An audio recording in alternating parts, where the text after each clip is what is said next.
Hey creators, I'm Chris. I make queer-themed social content and I've been doing it for a while now, and I've learned a lot of tips and tricks that I wanted to share with you guys. The first and most important thing I can tell you is if a company wants to work with you, make sure you look into the stances and previous initiatives they've had in the past. If any of it makes you uncomfortable at all, don't be afraid to tell them you don't want to work with them. Also, make sure you tell them why. It never hurts to remind them that queer-themed content isn't just for Pride or June or Queer History Month. It's evergreen. It's year-round. They don't have to wait to make it to contribute to the conversation. They can be doing it all year. If you're making content in partnership with brands, make sure you're being as authentic to your own self as possible. Chances are they're gonna share it with you as their billboard. So always make sure you represent the message you believe in as authentically to your own self as possible. Don't force anything into a space where it doesn't belong. For example, if a coffee company wants to work with you because they like what you do, great. Let's say they want to make their coffee queer. Always ask why.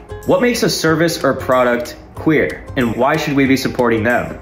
Do not be afraid to make creative suggestions to the brand. After all, they came to you. They probably have a vision of what they want you to make and what they want you to do, but do not be afraid to give your own input. After all, you are the content creator.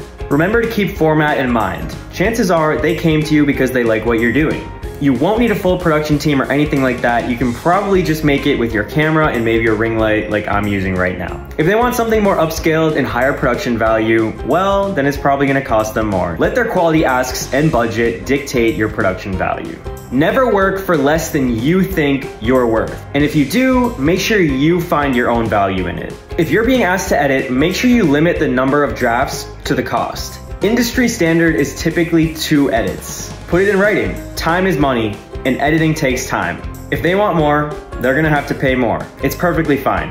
Ask questions, make suggestions, and above all, be honest. Those are all the tips I have for you when making queer content with brands. If you have any advice, make sure you leave it down in the comments, or if there's something you think I missed, because this will definitely be helpful for everyone. Happy Pride!